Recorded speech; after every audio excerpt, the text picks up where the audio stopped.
jam tracks and Munson Music Live, and we're going to talk about some different ways to kind of solo over an A blues progression, kind of a very typical A 12-bar blues.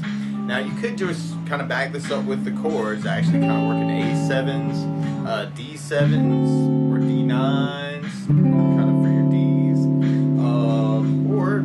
and then we're back to A's, actually kind of through the progression, kind of working that 12 bar, and then we'd be going to a E7 or a E9 chord, and then kind of a D7, D9, and then A7, and then we kind of top it off with kind of an E7 at the end. So all our chords are dominant 7th chords. We're going to talk about some easy ways to solo over this and then kind of get more and more chord specific. But we could start out with just a minor pentatonic scale, which is a very typical scale to kind of use over an A blues, where you can do pattern number 1, and I love pattern number 1, where we kind of start from the 5th fret on the low E string, and then we go to 8th fret on the low E, then 5-7 on the A string, 5-7 on the D string, 5-7 on the G string, and then 5-8 on the B string, and then 5-8 on the high E string. So we're really kind of playing A's and C's, D's and E's, G's and A notes, which can sound really, really good over this progression. And that's something I call pattern number 1 if you're kind of working it in that place. Now, there's lots of other places to play those notes, and actually there's a couple different ways to kind of approach this. But one way is something I call one note per string, kind of as an idea, where you could take all the 5th frets and just kind of play those notes straight across, just to kind of get used to where those notes are on the guitar. And then the next piece of the pentatonic would kind of be that 8th, and then 7, 7, 7, and then 8, 8, kind of straight across the guitar. So that would be kind of cool to kind of just jump into those notes. And then our next piece, then we'd be going to 10th fret, and then 10, and then 10, and then we have 9, and then 10, and then 10. So you kind of play the scale, but just going straight across, just to kind of get used to where those notes are. And then our next piece is all of 12s, but B's 13.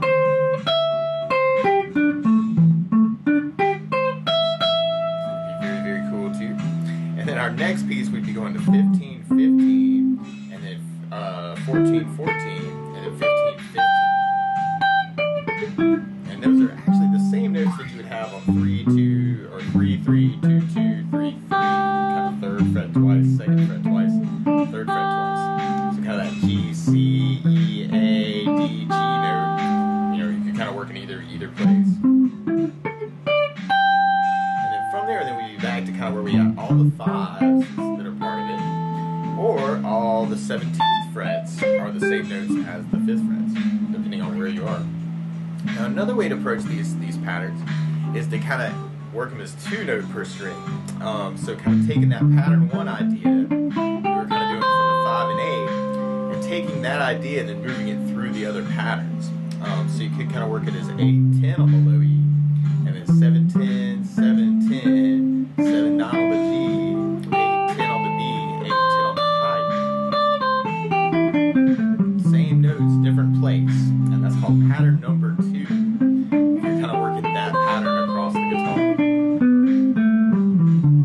So you want to kind of practice just pattern 2 ideas. And then our next piece is pattern number 3, and we kind of have 10 to 12 on 3 strings, and then we got 9 to 12 on the G, and then 10 to 13 on the B, and then 10 to 12 on the high E.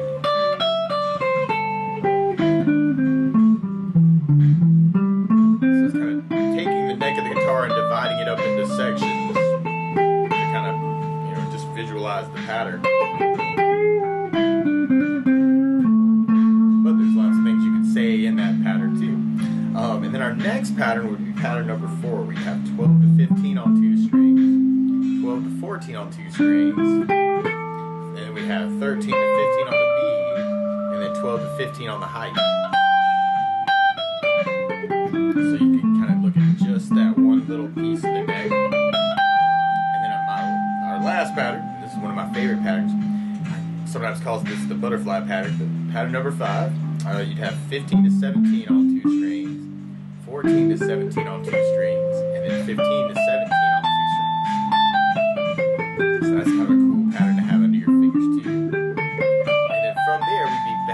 pattern number 1. Kind of that 5/8 now is 17 to 20. Oh my gosh. So 19, 17, 19, 17, 19, 17, 20, 17, 20. So that could be a cool thing to kind of explore all those patterns, kind of getting them under the fingers. Or there are all kinds of licks you could work in just that very first pattern that we were kind of playing around with. And a lot of these I kind of explored in the A7 video of these, but just kind of a recap. You can do kind of the hammer-on idea through this pattern. It's kind of a lick idea or little words to say. Or you can do pull-offs. Or you could work slide ideas, kind of working through the pattern. And I'm just taking pattern 1 as an example, but you could really do these licks in any of those patterns just to kind of play around the neck. Or you can work bends, and actually this is a very big thing in blues. And especially from C notes, actually. You can get the C note to bend into a C sharp. And that's kind of your blues third, kind of a flat 3 to a third kind of an idea. And that's a very cool, effective lick, especially if you play the root right after it. Kind of an 8th fret bend on the high E. So I'm letting it come down, back to the 8th.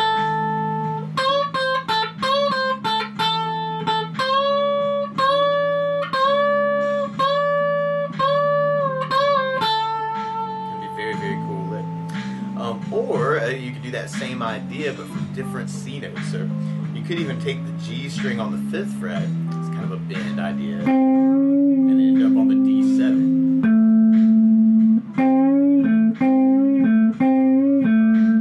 Or you can even take that idea and kind of work it as a hammer-on, even kind of working that G string on the 5th fret to kind of a 6th fret G, and then kind of hitting the A. So kind of a C, C sharp, A.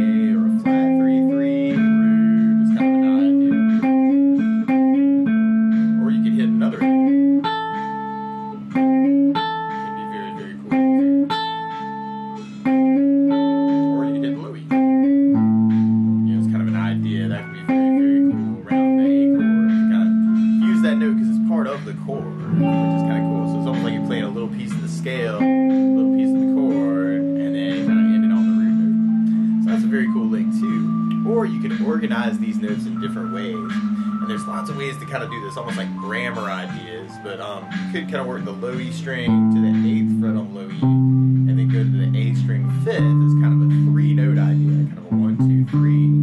And what I like to do is something called patterns of 3. It's kind of like up 3 notes, and then you go back to the low E on the 8th fret, and then do another 3 notes in the scale. It's something I'll call patterns of 3, kind of grouping the scale. 1, 2, 3, 1, 2, 3, 1, 2, 3, 1, 2, 3, 1, 2, 3, 1, 2, 3, 1, 2, 3, 1, 2, 3, 1, 2, 3, 1, 2, 3. It's kind of an idea. Or from the top, it sounds really good too. So that could be a cool idea to kind of work patterns of 3. Or you can even kind of expand on that, kind of patterns of 4, kind of up 4 notes, and it's almost like you're going up 4 and dropping a string. So it's like 1, 2, 3, 4, and then back to low E8, and then back to the A string on the 5th. So you can kind of group everything into kind of 4 notes.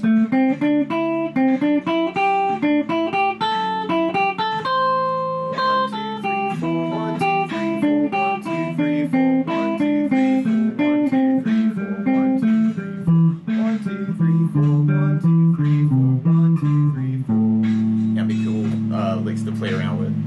Or something else that I like to play around with is something I call 1 note per string. And actually this is kind of going back to where we're doing all the 5ths across to kind of work pattern 1. And then our 8, 7, 7, 7, 8, 8. That's kind of the second note of the pattern, right? So we got kind of first notes of the pattern on the 5th frets, second notes of the pattern kind of working the other part of the scale. And you can make a rule for yourself that you're just going to play 1 note per string. So we just kind of did that, just kind of going straight across. But then you could group it into an idea in the pattern. So you could do first note and then the second note, and then go across the guitar that way. Kind of first note, second note, first note, second note, first note, second note. Kind of a zigzag through the pattern. 1, 2, 1, 2, 1, 2. Or you could reverse that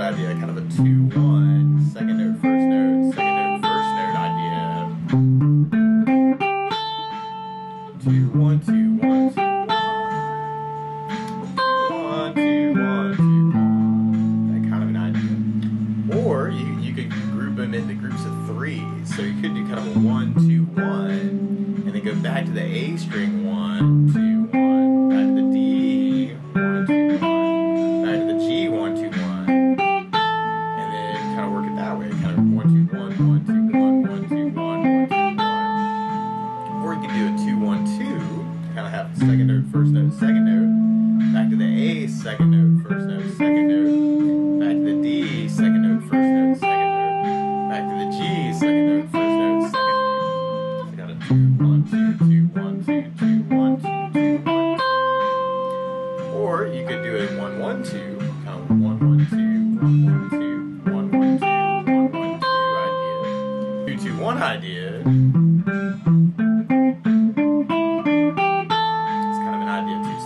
Because it kind of gets you skipping through the scale.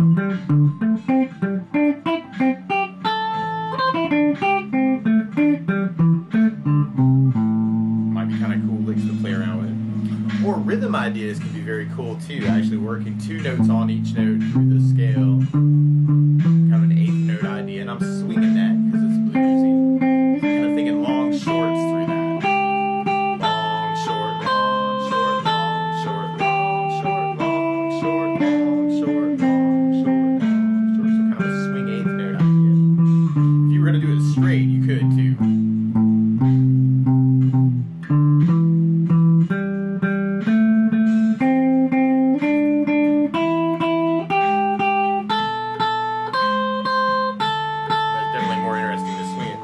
Or you could group threes, and that's almost kind of like the backbeat of the blues. It's kind of a division of 3, kind of triplets. 1, 2, 3, 1, 2, 3, 1, 2, 3, 1, 2, 3, 1, 2, 3, 1, 2, 3, 1, 2, 3, 1, 2, 3, kind of an idea. Or you could do 4s.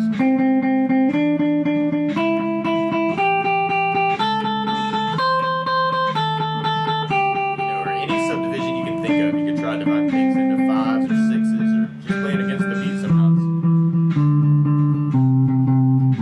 So it might be kind of cool too to kind of play around with some rhythms. And really you could take all those scale ideas and just kind of see what you can say in the scale.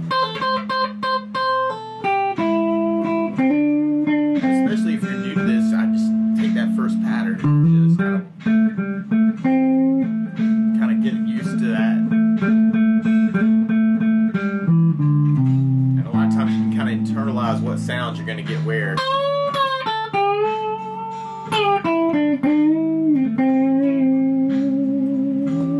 Try and bends, hammer-on pull-offs, pull-off hammer-ons.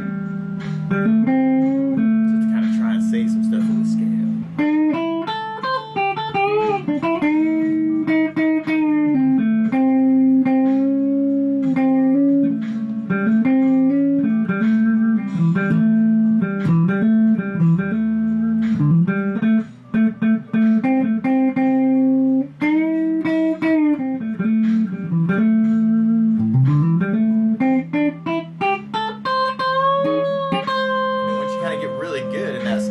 Another lick that could be cool is double stops, where you play the 2 notes at the same time. There's lots of different places to kind of do that, especially when you go into the other patterns. So you want to take all these ideas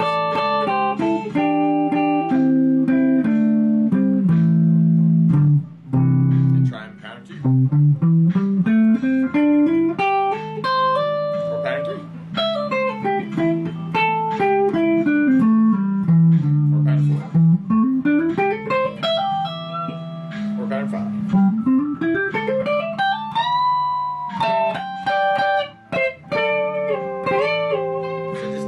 Patterns actually can get you a lot of ways through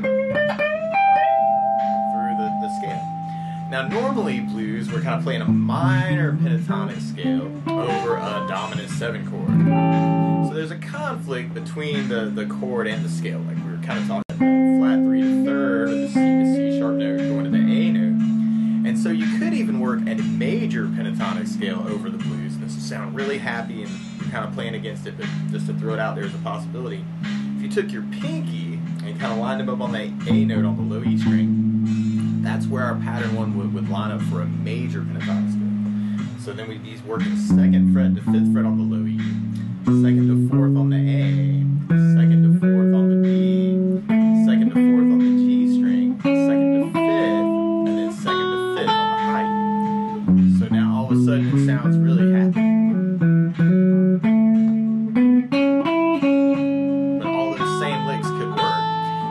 something else that could be kind of cool is filling in the spaces, actually. With little chromatic ideas, actually, where you don't skip any notes in between. And sometimes those are called chromatic passing tones, or CPTs. It's like you're kind of using the notes in between the notes to point to the other notes of the scale.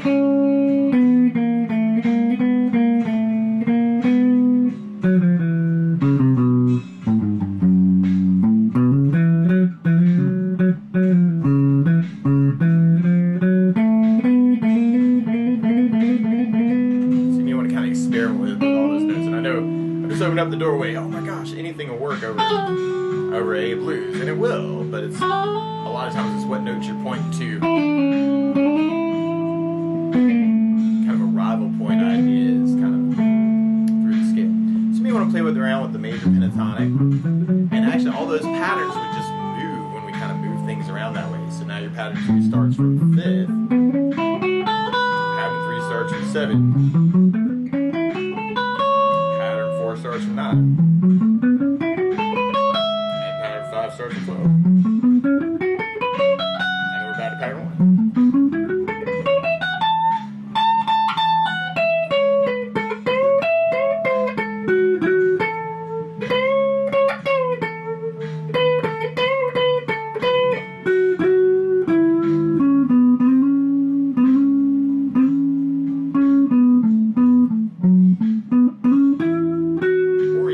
Up between the major and the minor. Back to major.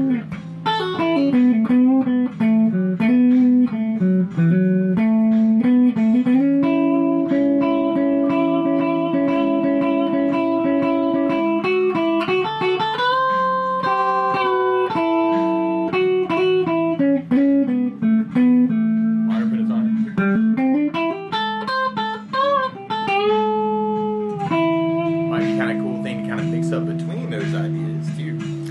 Something else you may want to think about too is while you're on that scale, it's a little weird, but we're kind of an A7 blues. So A7 chord in general normally comes out of one major scale, which is a D major scale.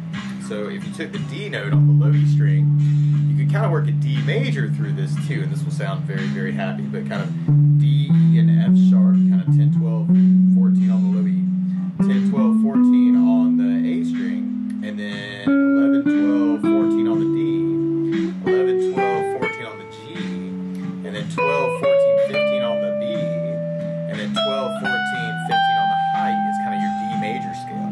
So you got a D, E, F sharp, and then a G, A, B, and then a C sharp, D, and an E, and an F sharp, and a G, and a A, and a B, and a C sharp, and a D, and then an E, and an F sharp, and a G. So we got kind of 1, 2, 3, 4, 5, 6, 7, 1, 2, 3, 4, 5, 6, 7, 1, 2, 3, 4. Kind of that do, re, mi, fa, sol, la, ti, do. Do, re, mi, fa, sol, la, ti, do, re, mi, fa, sol, la, ti, do. Which could work over the scale too. And actually all those same pattern ideas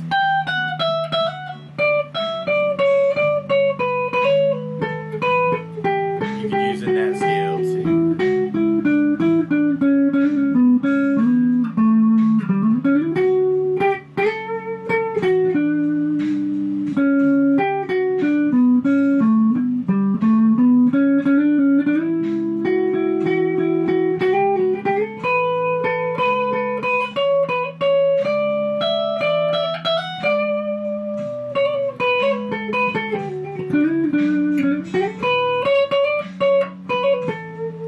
Kind of a cool thing to do too. And normally that scale is kind of our ruler for a lot of things. Actually, kind of that.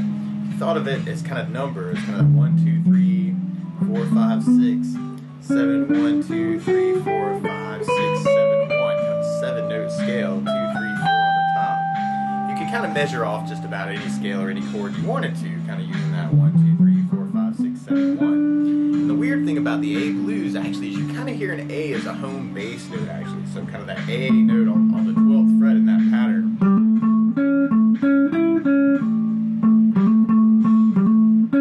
Kind of becomes almost like a home bass note to the ear.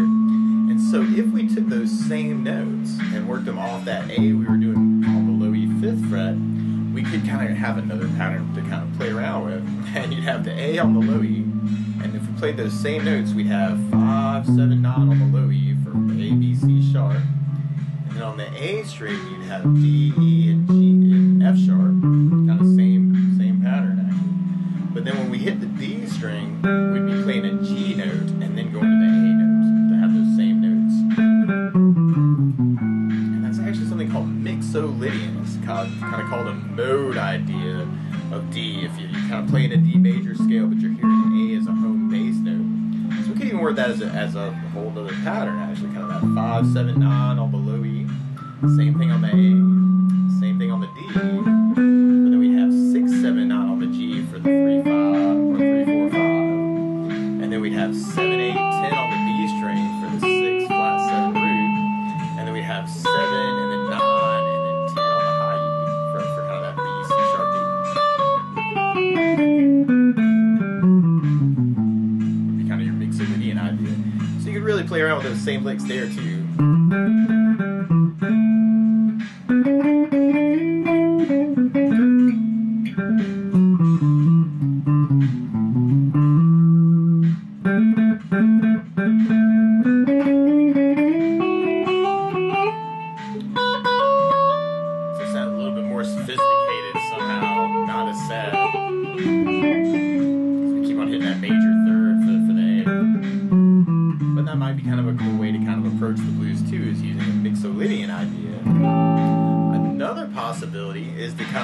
Idea for the chords that we're doing. So while we're on the A chord, you could use an A Mixolydian. While we're on the D, you could do a D Mixolydian. And while we're on the E, you could do an E Mixolydian. So this is weird because you'll be listening for where the chord changes are. Like right now we're on the D. And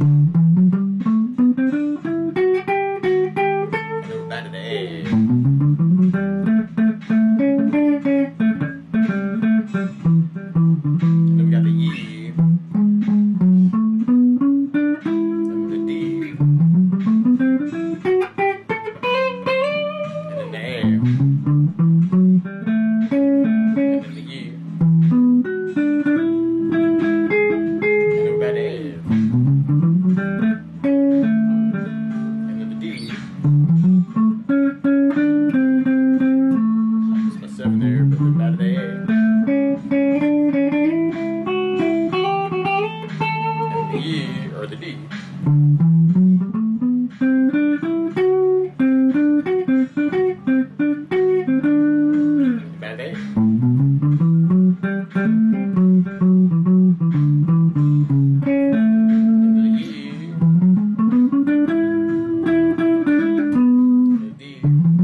Mixolydian for each chord, we'd actually have the chord arpeggios going on, or the notes that kind of make the chord.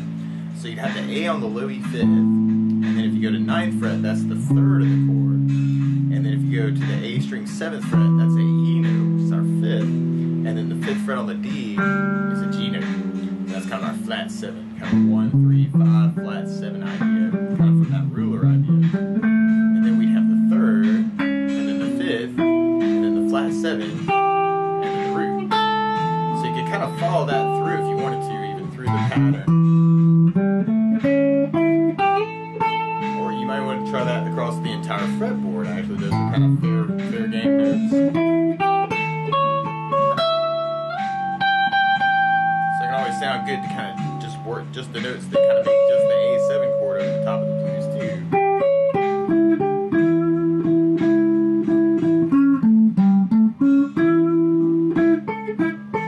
So you can kind of find different places to kind of play those notes.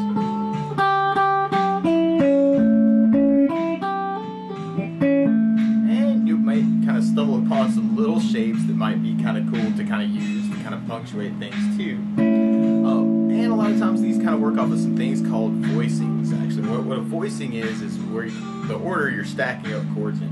So randomly, since we're in an A blues, if you play just an A major chord, you kind of have a big collection of roots and thirds and fifths for an A chord.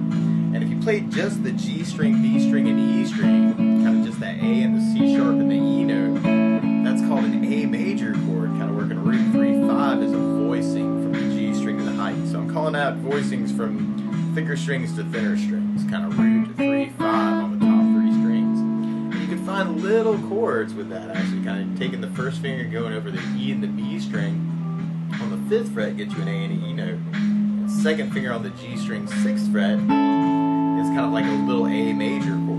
So kind of working that 3-5 root now as a voicing. And then from there we could work off the B string on the 10th fret, A note, and you could add in 9th fret on the G for the 5th, 9th fret on the high E for the 3rd, kind of working as a 5 root 3.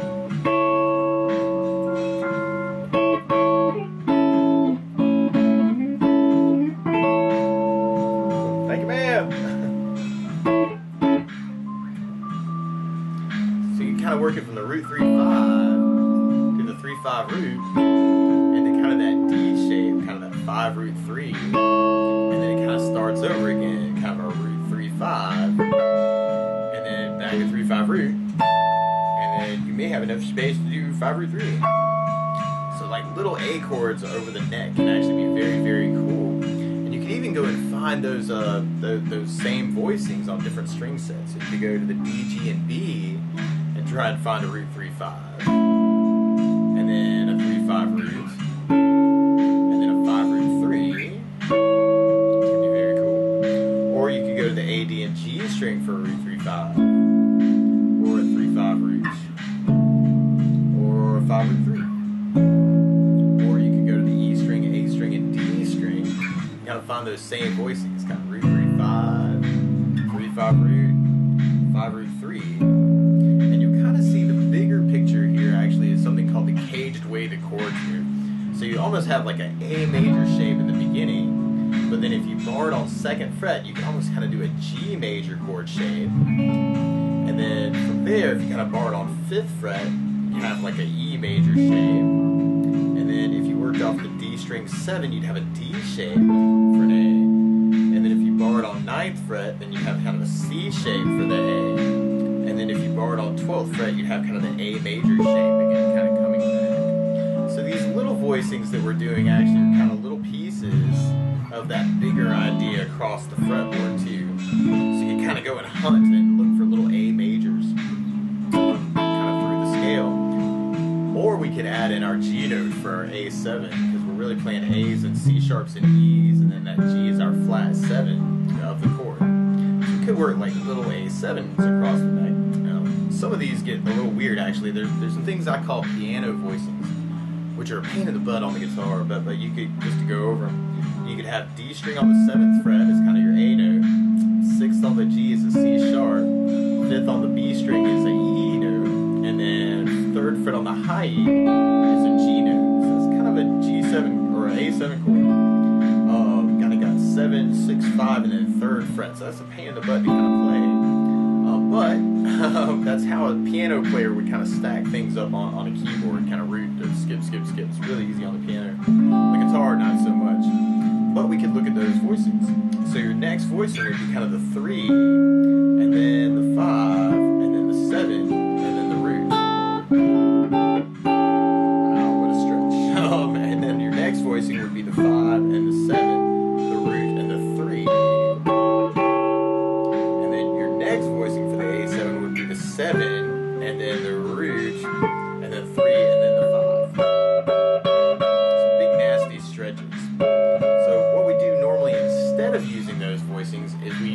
called drop 2 voicings, which is where if you took that A7 we were on at the beginning, that 7 6 5 3 kind of root 3 5 flat 7 idea. If you took the E note, kind of that second voice above the root, and dropped it below the root, then you'd end up with a 5 root 3 flat 7 voicing for an A7, which is a little bit easier to kind of deal with on the guitar. And so we can use drop 2s, and actually this can be very, very effective, especially on the top 4 strings. So your root position one would start from that D string 7th fret, then you got 9th fret on the G, 8th fret on the B, and then high E on the 9th fret. So it's kind of like a little D7 shape moved up the neck. So you got 7 9 8 9 is kind of the tab, but voicing wise you're playing root 5 7 3. Awesome voicing for A7. And then the next day you could work off the A string 10th fret, 11th fret on the D for the 3rd, 12th fret on the G for the 7th, and then pinky on the high E on the 12th for the 5th. You kind of have a 3 7 root 5 voicing for the A7. And then from there, if you kind of do a little bar on the 14th fret to cover the 5 root of the 3, we can take the second finger and kind of go to the high E on the 15th fret for the flat 7. Kind of a 2-finger drop 2, kind of 5 root 3 7. This works from 2nd fret and 3rd fret too. And then from there, our next voicing would be going to be working the 7, and then the 3, and then the 5 in the root. So you can almost do that as like a little bar on 5th fret over the D, G, and B. 2nd finger on the G 6th fret for kind of an A7 that way. So these could be like little words actually to kind of say things with.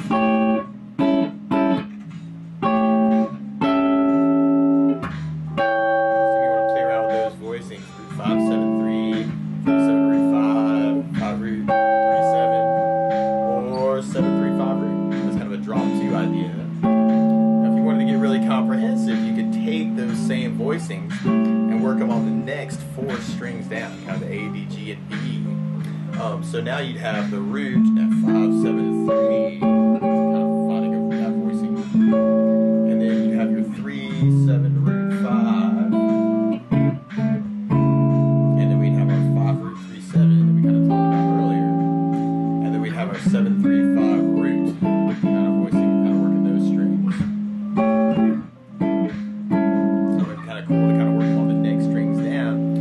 Then you can work it on another string set where you can do the E string, A string, D string, and G string and find those same voicings. Kind of the root 5 7 3, and then 3 7 root 5, and then the 5 root 3 7, and then we'd have our 7 3 5 root. So that might be very, very cool too, just to kind of work those for those chords. It can also be cool with the drop 2 ideas to kind of take those A7 shapes, and then when the D chord turns up, you may want to move all those up the neck to kind of get to a D note. So one way to do that is to take one voicing, like we're kind of working that root 5 7 3, and then when the D comes around, you slide that to 12th fret, kind of with the first finger for a D7 chord, and then we could go back to the A7 chord with that shape. And then when the E turns up, we can take that shape and then slide it up until we get to an E on the D string, kind of 14th fret, and then maybe a 13th fret to lead into the 12th fret on D7, and then back to your A7, and then we can slide it back to the E7. So you can kind of try and match those chords with the little shapes. So you can try that same idea with the 3 7 root 5 voicing, and then you'd be sliding that to where the D is on the 3rd fret or 15th fret on the B, back to the A7, and then we kind of slide to a E7 chord. So now first finger's on the, or D7, sorry, like on the D. So D on the 3rd fret B string, or the 15th fret on the B string, back to the A on the 10th fret on the B, kind of 3 7 root 5. Then we'd have the E kind of working the 5th fret on the B string, and maybe a little chromatic run into that D7 on from the B string 3rd, back to A7, and then A7 or the 7 or the E7 at the end. So we could take another voicing. Actually, we could take our 5 root 3 7 for the A7, and then slide up the 7th fret on the G string as kind of the D7. So kind of working G notes actually for those chords. So the A notes actually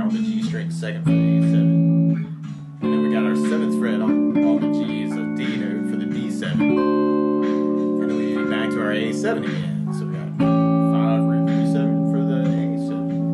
And then we can slide that shape up to 9th fret for the E7. And then we might want to do like a little down slide to 8th fret to lead into that 7th fret for the D. And then back to A7. And then back to the E7. And then from there we can try our next voicing. So the 7, 3, 5 root, kind of working off the high E A note for the A. 10th fret's the D note on the high E. Back to the A7. 5th fret on the high E.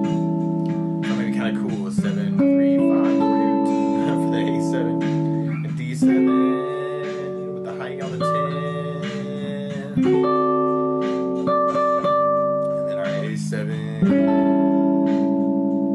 A7. And then our E7 with the E on the 12th fret. And then our D7, the high E on the 10, and then we're back to our A7, and then we're back to our E7. So it might be kind of cool to work those voicings that way, or you can mix that up. You know, the A7 or switch voicings, and then whichever voicing you're on, try and find a close voicing for the next chord. A7 voicing is doing craziness. Then all of a sudden you want to be thinking D7 craziness. So kind of our D7 would drop 2s, and then A7 would drop 2s. And then our E7 would drop 2s. And then our D7 would drop 2s. And then A7 would drop 2s. And then our E7 would drop 2s. Too is to kind of use smaller voicings, or you could even mix that up with the chord idea actually, by doing arpeggios of the chords. So you could work just the low E string for the A, and then the 3rd, 5th, flat 7, and then the root, and then when the D comes around, work that arpeggio for the D, and then for the A arpeggio.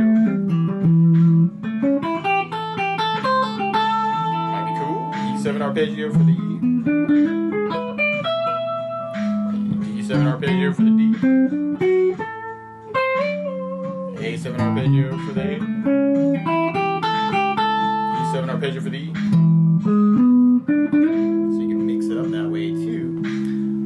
Or you could kind of get into some very stock blues licks. And actually, one of my favorites actually is this cool little turnaround you normally hear like on the last 2 chords of the 12-bar blues, where you could go 9th fret on the G string, 9th fret on the high E string, and kind of work it as a G, E, G idea, kind of 9, 9, 9. And then you slide that down 1 fret to 8th fret, kind of do that same idea. And then 7th fret, and then we can kind of hit our flat 3 to 3 idea, and then the high E on the 5. Just kind of working that flat 3 to 3 root idea, which can be very cool for the turnaround, actually.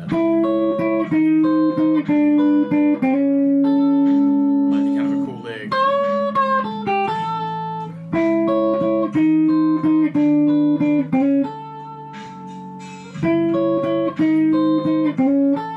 Or you can break it up that way. So that might be kind of cool to play around with too, especially at the end. So you might jam out on the minor pentatonic.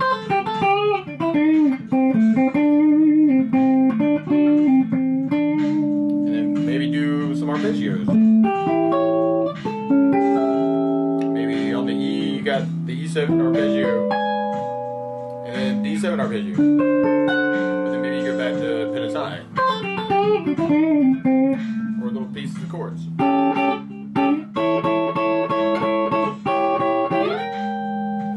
maybe we kind of play around with it too, kind of mixing up all these ideas actually can be very, very effective in ways to solo over blues progressions. Minor pentatonic, major pentatonic, arpeggio,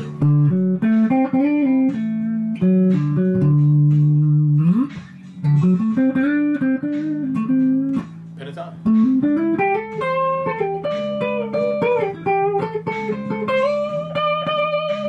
arpeggio,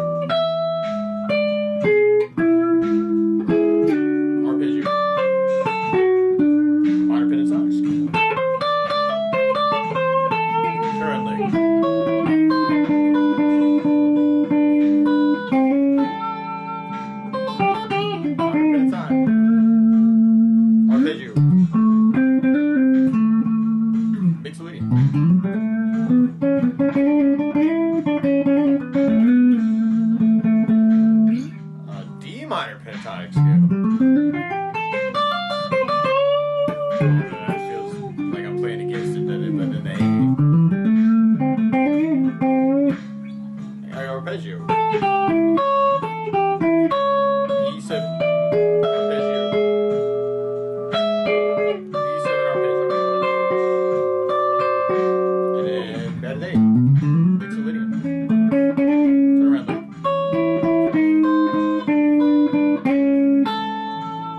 So you may want to kind of play around with all these ideas and kind of see what you can say with it.